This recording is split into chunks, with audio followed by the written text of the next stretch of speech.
क्या आप जानते हैं कि इस धरती पर इंसान ही नहीं बल्कि स्वर्गदूत भी रहते हैं? क्या आप जानते हैं कि हम स्वर्गदूतों को काम पर कैसे लगा सकते हैं? परमेश्वर की ओर से हर एक विश्वासी को स्वर्गदूत दिया जाता है जो उसकी सहायता यानी उसकी मदद करता है। बाइबल में हम स्वर्गदूतों को खतरनाक काम करते हुआ देखते हैं। कभी वो शैतानी ताकतों से परमेश्वर के लोगों को बचाते हैं, कभी वो परमेश्वर के संदेश को लोगों तक पहुंचाते थे। जब जब किसी के जीवन में या फिर किसी देश या नगर या मोहल्ले में कभी कोई चेंज यानी बदलाव आता था तो उन्हें स्वर्गदूत ही लेकर आया करते थे। जब भी आपके जीवन में नया मोड़ या नई ब्लेसिंग आनी होती है तो उन्हें स्वर्गदूत ही लेकर आते हैं। चाहे वो किसी जॉब या बिजनेस की आशीष हो, चाहे वो बेबी ब्लेसिंग की आशीष हो, वो आशीष को स्वर्गदूत ही आपकी लाइफ में लेकर आते हैं। और अब सवाल ये है कि स्वर्गदूतों को भेजता कौन है? कौन उनको काम पर लगा सकता है? क्या हम स्वर्गदूतों को काम पर लगा सकते हैं? ज़बूर की किताब 34 बाब और उसकी 7 आयत में लिखा है, खुदावंद से डरने वालों की चारों तरफ उसका फरिश्ता खैमाजन होता है। इसका मतलब ये है कि अगर आप परमेश्वर के डर में रहते हैं तो परमेश्वर के स्वर्गदूत आपको चारों तरफ से घेरे रहते हैं। परमेश्वर से डरने का ये मतलब नहीं कि परमेश्वर से डर कर कांपना। परमेश्वर से डरने का ये मतलब है कि उसके वचनों पर, उसके हुक्मों पर अमल करना और परमेश्वर के वचनों की इज्जत करना और परमेश्वर के वचनों के मुताबिक अपनी ज़िंदगी को गुजारना। यही परमेश्वर का डर है। बाइबल बताती है कि जब अशूरियों ने इसराइलियों पर हमला करने की सोची तो वचन में लिखा है कि एक ही स्वर्गदूत ने 1,85,000 अशूरियों को मार गिराया। मकाशवा की किताब उसका 20 बाब उसकी 2 आयत में लिखा है कि एक ही स्वर्गदूत होगा जो एक शैतान को बड़ी सी जंजीर से बांधकर अथाह गड्ढे में फेंक देगा। क्या एक विश्वासी के लिए परमेश्वर ने एक ही स्वर्गदूत ठहराया है? तो जवाब है नहीं। अगर एक स्वर्गदूत आपका काम नहीं कर पाएगा तो दूसरा आएगा, अगर दूसरे से ना हो तो तीसरा आएगा। जितनी देर तक आपका काम नहीं होगा वो चैन से नहीं बैठेंगे।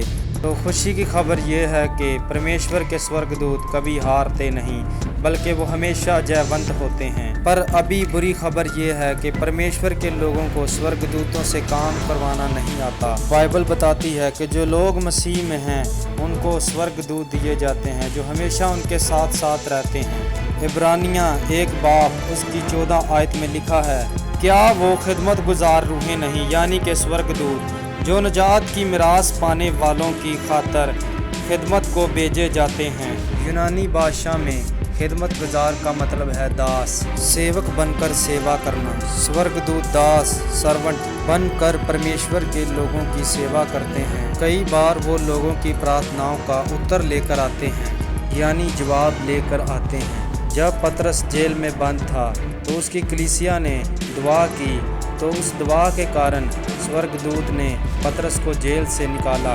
इसके बारे में आप इमाल की किताब उसका 12 बाब में से पढ़ सकते हैं। दानियल की किताब में जब हम देखते हैं कि स्वर्गदूत उसे साफ साफ कहता है कि मैं तेरी फास्टिंग करने से और तेरी प्रार्थना करने की वजह से तेरे पास आया हूँ। दानियल की किताब उसका 10 बाब और उसकी 12 आयत में यूँ लिखा है, तब उसने मुझसे कहा, ऐ दानियल खौफ ना कर, क्योंकि जिस रोज़ तूने दिल लगा के समझा और अपने खुदा के हजूर आजिज़ी करी, तेरी बात सुनी गई और तेरी बात के स्वब से मैं आया हूँ। स्वर्गदूत ने दानियल को बताया कि मैं तेरी प्रार्थना करने से यानी वचन बोलने से मैं तेरे पास आया हूँ। प्रार्थना के दौरान बोले गए वचन स्वर्गदूतों को काम पर लगाते हैं। ज़बूर की किताब उसका 103 ज़बूर और उसकी आयत 20 में यूँ लिखा है, ऐ खुदावंद के फरिश्तों यानी कि स्वर्गदूतों, उसको मुबारक कहो तुम जो ज़ोर में बढ़कर हो और उसके कलाम की आवाज़ सुनकर उस पर अमल करते हो। इस वचन में साफ साफ लिखा है कि परमेश्वर के स्वर्गदूत परमेश्वर का वचन सुनकर उस पर अमल करते हैं। जब आप मुंह से वचन बोलेंगे तो तभी स्वर्गदूत काम पर लगेंगे। बाइबल परमेश्वर का वचन है लेकिन बाइबल अपने आप बोलती नहीं, उसकी आवाज़ हम हैं। जिस तरह वचन में लिखा है कि खुदावंद तू चंगा करने वाला खुदा है, जब आप ये वचन अपने मुंह से अंगीकार करेंगे तो चंगियाई वाले स्वर्गदूत आएंगे, तो आपकी जो भी बीमारी होगी तो उन्हें स्वर्गदूत दूर कर देंगे। मत्ती की अंजील उसका 4 बाब और उसकी 10 आयत में लिखा है, यीशु मसीह ने उससे कहा, ऐ शैतान दूर हो, क्योंकि लिखा है कि तू खुदावंद अपने खुदा को सजदा कर और सिर्फ उसी की इबादत कर। तब इब्लीस उसके पास से चला गया और देखो फरिश्ते आकर उसकी खिदमत करने लगे। तो आप पढ़ सकते हैं कि वचन में लिखा है कि जब प्रभु यीशु मसीह ने वचन बोले तो वचन में लिखा है कि स्वर्गदूत आए और प्रभु यीशु मसीह की सेवा करने लगे। यानी कि जब आप अपने मुंह से वचन बोलेंगे तभी स्वर्गदूत काम करेंगे, तभी स्वर्गदूत आपकी सेवा टहल के लिए आएंगे। और आपके अगर बीमारी होगी या दुख तकलीफ़ या तंगी या परेशानी या कर्ज़े की बोझ होगा कर्ज़े का, तो परमेश्वर अपने स्वर्गदूतों को भेजेगा, तभी भेजेगा जब आप अपने मुंह से अंगीकार करेंगे, जब अपने मुंह से वचन बोलेंगे तो स्वर्गदूत काम पर लगेंगे। यानी कि जो अपने आप मुंह से बोलेंगे आपके लिए वही होगा। यानी कि अगर आप अपने मुंह से अपने लिए अच्छा बोलेंगे तो आपके लिए अच्छा होगा, या आप बुरा बोलेंगे तो आपके लिए बुराई के स्वर्गदूत आएंगे, तो आपके अंदर बीमारी डाल देंगे। इमाल की किताब उसका 12 बाब उसकी 21 आयत में यूं लिखा है, बस हेरोदीस एक दिन मुकर्रर करके और शहाना पोशाक पहनकर तख्ते अदालत पर बैठा और उनसे कलाम करने लगा। लोग पुकार उठे कि ये तो खुदा की आवाज़ है, ना इंसान की। उसी दम खुदा के फरिश्ते ने उसे मारा, इसलिए कि उसने खुदा की तमजीद ना करी और वो कीड़े पड़कर मर गया। जब स्वर्गदूत हेरोदीस को मारने के लिए आया था तो एकदम ही उसे तलवार से नहीं मारा था। कलाम में लिखा है कि वो कीड़े पड़कर मर गया। यानी कि जो भी अगर आपने मुंह से कोई गलत अल्फाज बोलेगा उसको बीमारी के स्वर्गदूत, यानी कि हम यहाँ ये देख सकते हैं कि स्वर्गदूत बीमारी लाने वाले भी स्वर्गदूत होते हैं और चंगियाई देने वाले भी स्वर्गदूत होते हैं। जब हेरोदीस के पास स्वर्गदूत आया तो वो बीमारी लेकर आया था स्वर्गदूत, जिसने उसके अंदर कीड़े डाले थे, कीड़े पड़े थे, तो तब हेरोदीस मरा था। वो आपने वचन में से पढ़ा और देखा है कि बीमारी लाने वाले भी स्वर्गदूत होते हैं और गुडनेस लाने वाले यानी कि चंगियाई लाने वाले भी स्वर्गदूत हैं। यूहन्ना 5 बाब उसकी 4 आयत में लिखा है, क्योंकि वक़्त पर खुदावंद का फरिश्ता हौज पर उतरकर पानी हिलाया करता था।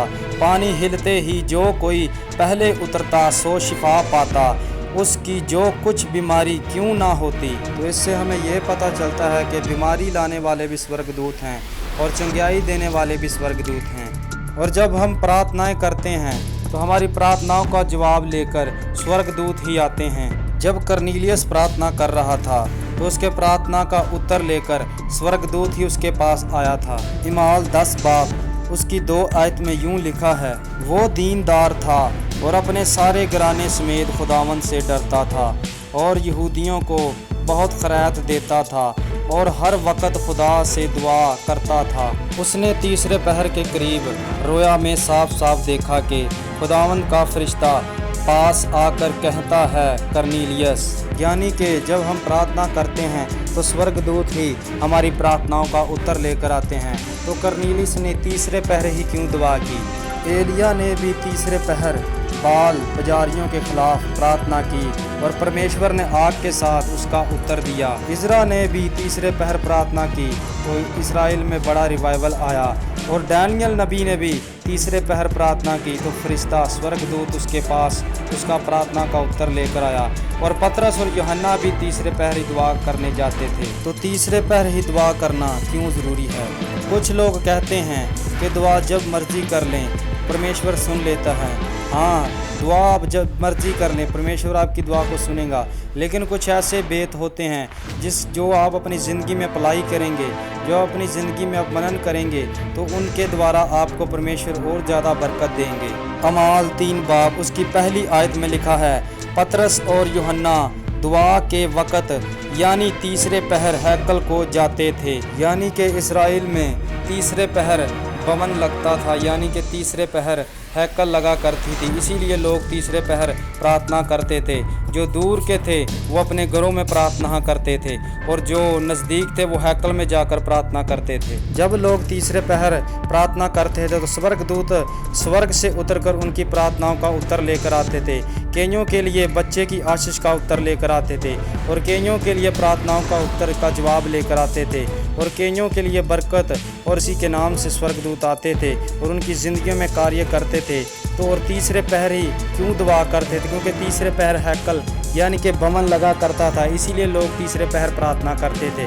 और इस वचन के द्वारा प्रभु यीशु मसीह आप सबको बरकत दे, आमीन। अगर इसी तरह के गहरे बेतों की वीडियो आप जानना चाहते हैं तो इस चैनल को सब्सक्राइब करें और बेल के आइकॉन को दबाना मत भूलें, क्योंकि हर वीडियो का नोटिफिकेशन आपको सबसे पहले मिलेगा। Thanks for watching.